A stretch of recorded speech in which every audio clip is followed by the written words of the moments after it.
Babá ou creche? Como escolher?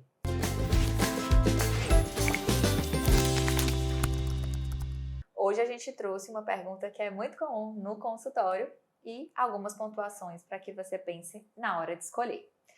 E aí, Camis, o que tu acha? É algo que eu vivo no meu dia a dia, né? Para quem não sabe, eu tenho 2 princesinhas e tanto tenho babá quanto minhas filhas estudam numa escola, né? Perfeito. É importante que a gente diga para vocês que nós vamos levantar pontos e questões para vocês irem refletindo em casa, porque essa decisão ela precisa ser muito pensada e ela tem um impacto direto no desenvolvimento das crianças. Então, primeira coisa que você precisa observar é a sua rotina. Qual é a sua disponibilidade em estar com as suas crianças? A gente vai usar aí de modelo a vida da Manu, para ter um ponto de referência. Ela não sabia, mas a gente vai usar. Foi lançado agora. Foi lançado agora. Mas você precisa se perguntar, quanto tempo eu disponibilizo para estar com os meus filhos? Eu tenho um turno, eu tenho dias, como eu posso me dividir com a minha esposa ou com o meu esposo? A gente tem famílias que dividem dias, né? Que fica um dia o marido fica em casa, outro dia a esposa fica em casa. Então, a primeira coisa que vocês precisam observar na rotina de vocês é essa disponibilidade. Exatamente. E assim, tem a questão também da própria faixa etária da criança, né? Perfeito. Quando a gente fala de uma criança muito novinha, um bebezinho, tem alguns pontos a serem considerados. Quando a gente coloca babá ou creche, é muito interessante, muito importante pontuarmos, já que não são instâncias transcendentais, até porque existem babás e babás, creches e creches. Verdade. Então, assim, por exemplo, a Camis disse, vamos pegar como perspectiva a vida da Manu. Eu tive a sorte de, a primeira babá das minhas filhas, que pegou ali a primeiríssima infância da Bia e da Juju, ter sido a babá que cuidou de mim quando eu era criança. Então, era uma pessoa que era vózona, de extrema confiança, muito afetiva. Então, assim, entre as minhas filhas ficarem o dia todo com uma pessoa de muita confiança, de mais de 30 anos de confiança na família, e elas irem para um outro local fora de casa, passar a rotina, o dia fora, não iria fazer o sentido, porque eu tinha esse auxílio e tinha uma pessoa de confiança para fazer. Então, o primeiro ponto que a gente vai considerar depois da rotina e disponibilidade da família em estar com essas crianças é a idade. Eu percebo que quanto menor, o ideal, se vocês tiverem uma rotina que favoreça, é que essas crianças fiquem mais tempo em casa. Em termos de desenvolvimento infantil, a criança ela precisa de muito toque, de olhar, de vivência sensorial. Então, tudo isso vai construir esse psiquismo dela. E quando a gente cuidador de referência, né? Isso. Essa criança na creche, a creche ela vai ter uma rotina mais estruturada que pode não dar conta das necessidades individuais dessa criança, desse bebê. Então, quanto menor, claro, a gente vai observar todos os outros fatores, mas eu acredito que quanto menor, o ideal é que essa criança esteja o maior tempo possível em casa. Até porque, obviamente, tem outro fator muito importante aí, que é a questão viral, bacteriana. Sim, as crianças adoecem bastante, As crianças adoecem bastante. Então, no iniciozinho da vida, o bebê é muito frágil. Então, é interessante que ele possa ficar realmente mais tempo em casa até ganhar mais essa imunidade. Então, para um primeiro momento, se você conseguir encontrar um cuidador de confiança, a gente sabe que é difícil, umas mães sabem, essa é a dor da maternidade, encontrar alguém que você confie. Mas o ideal realmente seria ficar mais em casa. Aí, se você pudesse dizer assim, Manu, que coisa difícil dizer assim, quando que você acha que deveria botar na escola? Mas eu não vou me isentar de dar essa opinião, não. Perfeito. Eu vou dar uma opinião que eu acho que pertinente. Cada criança tem uma demanda de socialização. Tem crianças que são bem apegadas aos pais. Tem criança que nem precisa fazer adaptação na escola. Já são super independentes. Elas já entram e fazem. Trazendo um pouco dessa autorreferência nesse vídeo, eu sou uma mãe, Cami, que eu sempre gostei muito de socializar minhas filhas. Sim. Eu sempre gostei. Eu acho que a vida é isso. É troca, sabe? Eu respeito que tem famílias que já gostam de viver mais no ninho delas e tudo bem. Mas o meu conceito de vida é de troca. Então, minhas filhas sempre saíram muito. Então, desde um aninho, as meninas já fizeram pré-escola. Antes de ir para a escola, elas já iam alguns dias da semana para um local que tem aqui em Fortaleza, que as crianças só passavam à tarde.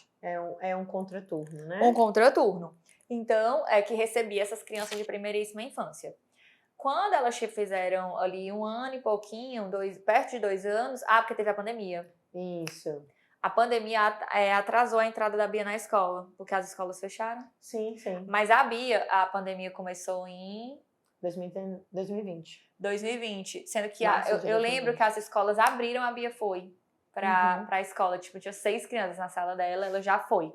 Porque eu achava tão importante, ela já estava atrasada, por conta que as escolas ficaram meses fechadas. E assim que abriu, ela foi. Então, assim, eu gosto da idade de mais ou menos 2 anos, 1 ano e 10 meses. Pra entrada na escola, Pra né? entrada na escola. E antes de fazer essa entrada, como a Manu disse, se você tem a possibilidade de ter um cuidador, de ter uma babá em casa, você não deve deixar de colocar essa criança em espaços de socialização. Porque a gente tem os esportes coletivos, a gente tem as pré-escola, então todo esse movimento, né, que você possa fazer de nos tardes a criança estar em ambientes que ela seja socializada ou nos próprios parquinhos, que você promova os espaços de socialização, ainda que ela fique em casa com uma babá. Aí eu vou defender um pouco meu ponto de vista, tá? Imagina que a criança, o cérebro dela nessa primeiríssima infância, é uma grande janela de aprendizagem, certo? E que eu vejo muito assim, hoje a gente cria muitas crianças em apartamentos pequenos. Não são todas as crianças que têm um privilégio enorme de estar numa casa, num sítio ou num ambiente arborizado. Se o seu filho tiver esse privilégio, ele já tem assim um ganho muito grande de contato com a natureza. De vivência sensorial, de vivência do parque, sensorial. pisar na grama, na areia. Porque isso é muito importante na vida toda, né? Na a gente vida passa toda. assim um final de semana numa praia, tu nota que tu se Reenergiza. reenergiza, ou numa coisa sensorial, no campo, enfim. Se o seu filho tem esse privilégio, ótimo. Mas tem crianças que passam a semana inteira num apartamento assim Muito pequeno, pequenos, todo com concretado, com pouco estímulos. estímulo. Então, assim, como psicóloga, alguém que trabalha com desenvolvimento infantil, para mim não faz sentido. Isso não favorece o desenvolvimento. A criança tá com o cérebro pulsando por estímulo, ela passar o dia todo ali. Sendo que ela Sem pode estar com outras irmãos. crianças. Às vezes não tem um irmão para trocar, uma outra criança para brincar com ela, para ter esse momento, ela fica lá podendo estar aprendendo, podendo estar numa escolinha. Então não faz sentido. Tem muito papai e mamãe que às vezes não botam porque tem medo que adoeça, né? Porque fica mais receoso. Mas eu penso que é muito ganho. Sim, a gente pode lidar com tudo isso, né? Assim, com todas essas vírus, enfim, a gente tem ele vai adoecer em casa, se ficar muito em casa, porque a imunidade vai ficar muito baixa também. Então, a imunidade não é testada. Exatamente. Então a gente tem essas perspectivas e você precisa fazer uma ponderação e ver o que vai fazendo sentido para você, para sua família, mas entendendo que essa criança ela precisa de estímulos, de espaços, e ela precisa estar em contato com outras crianças, não só com a família. Porque tem muito pai que diz assim, não, mas ele tem muito primo, ele tem muito irmão. Mas ele precisa estar em outros espaços, com outras cores, com outros movimentos, para que ele se desenvolva. E às vezes também tem família que pergunta pra gente, né?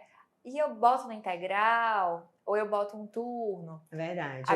Outra grande ponto de inflexão para as famílias. Outro ponto de inflexão, porque tem muita família que enfrenta a dificuldade de achar um cuidador de confiança, tipo um babá de confiança. Isso. E realmente é uma coisa difícil mesmo. E aí se questiona, então eu não vou mais procurar babá, não. Eu vou botar o dia todo no integral. E eu puxo muito essa reflexão. O integral o dia todo, trazendo muito que as crianças conversam conosco no consultório, não é para toda criança. É bem demandante. É bem demandante. Assim, eu tiro para nós, adultos. Quando eu passo o dia todo fora de casa, eu fico muito cansada. Sim, sim. Eu fico muito cansada. E assim, não é toda criança que se adapta. A grande maioria acha muito cansativo. Sim, a maioria eu já tive no consultório casos de crianças que ficaram com demandas emocionais por passarem um dia fora de casa. Eu já tive. As minhas filhas não gostam de passar muito tempo fora de casa, então a minha filha fazia esporte depois da escola e ela passou a reclamar que saía da escola e estava escuro. Ela não gosta, então tem criança que fala mesmo. Eu já tive relatos. Pronto, então de entrar na escola de dia e sair à noite, a sensação, né? Pronto. De que o dia todo acabou. Só explicando para quem não tá entendendo, aqui a Bia estuda à tarde, porque eu trabalho, eu atendo à tarde, a Bia e a Juju. Que eu tô falando da Bia, por isso que eu ensinei a Bia, mas a Bia e a Juju estudam de tarde. Então, elas iam para o esporte, aí saía já estava à noite. Então, ela não gostava disso. Ela disse, mamãe, eu passo muito tempo na escola. E olha que ela só passa o turno da tarde. Imagina se ela passasse de dia, manhã e de tarde. O integral. Ela fica me pedindo, hoje em dia, mamãe, me busca na hora do bilíngue. Porque ela quer ficar menos tempo ainda na escola. Então, tem que avaliar se a sua criança tem. Eu já recebi criança que amava. E às vezes a gente até indica o integral quando a gente percebe, por exemplo, que a criança fica muito tempo em casa ociosa, que os pais não proporcionam esses espaços de estimulação, que os pais não conseguem, por exemplo, levar para um futebol e depois levar para o inglês. E aí a criança fica muito tempo em tela. Tem também uma babá que não favorece, né? A que a gente sabe que existem babás que possuem práticas que não coloca na frente da tela mesmo e deixa, não brinca, não chama para fazer uma atividade. Então, a gente percebe que o integral, ele pode ser uma saída nesses casos em que a criança precisa estimular a autonomia, mas eu também vejo que é um período. É muito difícil que a criança fique assim, 5 anos no integral, né? 2, 3 anos, aí a família se organiza, porque o ideal é que essa criança vá em casa para ela encher o tanque dela, né? Tanto de afeto, quanto de regulação, exatamente. Estar no social, gente, é muito demandante. Então, você precisa o tempo todo, né, se organizar frente às regras da escola. E aí tem o banho, que é coletivo, o descanso. Eu já tive relatos de crianças que não conseguem dormir na hora do descanso, porque é todo mundo junto. Então, o integral, ele vai, né, obviamente, favorecer o coletivo em detrimento das necessidades individuais. Aí você precisa fazer uma ponderação. O integral é um vilão? Não. Como eu disse aqui, a gente já indicou muitas vezes em determinados casos. Porém, a criança passar muito tempo longe dos cuidadores, e aqui também vale para se essa criança passa o dia só com a babá e os pais fora de casa, sem nenhum momento, né, de conexão, de troca. Também não é positivo. Então, assim, dando um fechamento, né, para o nosso vídeo, a gente considera que primeiro precisa avaliar essa babá, precisa avaliar a adaptação da criança a essa escola, a idade dela, né? Numa idade, assim, mais novinha, a gente orienta, assim, bebezinho, né? A gente orienta que, de fato, essa criança possa ficar mais tempo em casa. Que mas ali conseguirem. Exatamente. Ali, quando chega ali perto dos 2 aninhos, a gente já acha interessante essa criança estar em escolinha, de fato, para a socialização dela, para o desenvolvimento dela, e a avaliação do integral realmente só quando se for muito necessária, ou assim, necessária na medida de também suprir algumas demandas de socialização, ou algumas queixas que a gente achar pertinente, a gente também faz essa indicação.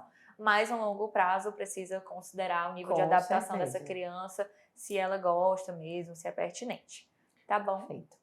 A gente entende que os pais estão sempre fazendo o máximo que podem dentro das condições que possuem, né? É mesmo, então, gente. façam o melhor de vocês, considerando tudo isso.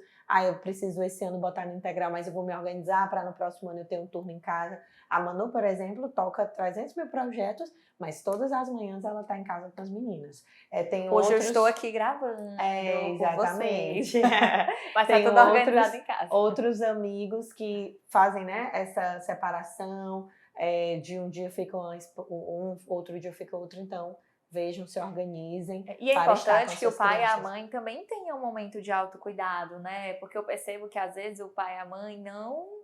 Sim, às vezes a criança fica só na escola e os outros momentos estão sempre com o pai e a mãe, e eles também não têm um momento só dele. Momento desse vídeo aqui que eu vou falar isso, eles não têm um momento de sair, não tem um jantar 2, viajar só, nunca nem pensar. E a mãe nunca tem um momento de autocuidado, o pai tem um salão, então assim, sair com as amigas, né? Um almoço. E essas coisas são muito importantes para a saúde mental da família, da mulher, do homem. Então eu acho que também merece aqui uma consideração. Pode até não ter babá, mas tem uma folguista para você, tem um momento. Depois vamos fazer um vídeo só sobre esse tema. Folguista, queira não ter, mas já adiantando. Pois, gente, obrigada. E assim, se você tiver outra sugestão, outra consideração da sua experiência de vida, compartilha com a gente nos comentários, a gente vai amar saber, tá certo? Um beijo, até o próximo vídeo. Até, tchau, tchau.